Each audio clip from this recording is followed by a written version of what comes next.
Добар сигнал дека економијата заздравува е објавениот податок за раст на БДП од 3%.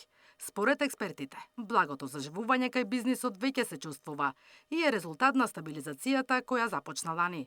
Зголемената лична потрошувачка, која учествува со 70% во структурата на БДП, се должи на растот на платите и пензиите. Повисоките приходи ги терат граѓаните повеќе да трошат, но на тој начин ја подгреваат инфлацијата.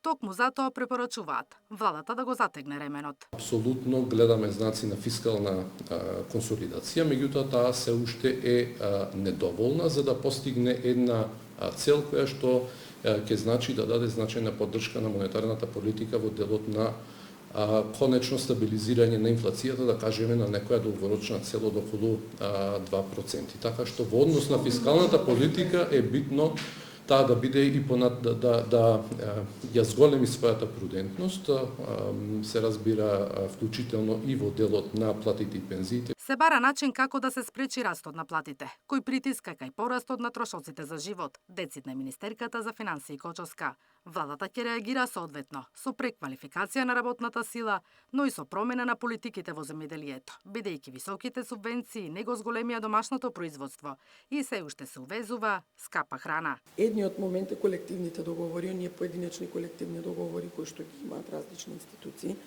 со кои што во континуитет преговараме и договараме нели како понатаму, но ние мора да ги испочитуваме обврските кои што некој пред нас ги превземал, тоа е едниот момент. И вториот момент, кој што мене многу повеќе ме загрижува, тоа е дека просечната плата и понатаму ќе расте првен поради тоа што нема доволно работна сила и компаниите во приватниот сектор имаат проблем со ова. И кога вие се трудите да привлечете поготово некој добар работник од некоја друга компанија, бидејќи се вртат истите работници, немаме ние нова работна сила која што би ја понудиле. Сега се трудиме, еве нешто да направиме и во тој дел со преквалификации. Кочовска очекува растот годинава да продолжи, а главен двигател ќе биде градежништвото. Смета дека владините проекции за 3,7% пораст ќе бидат достигнати.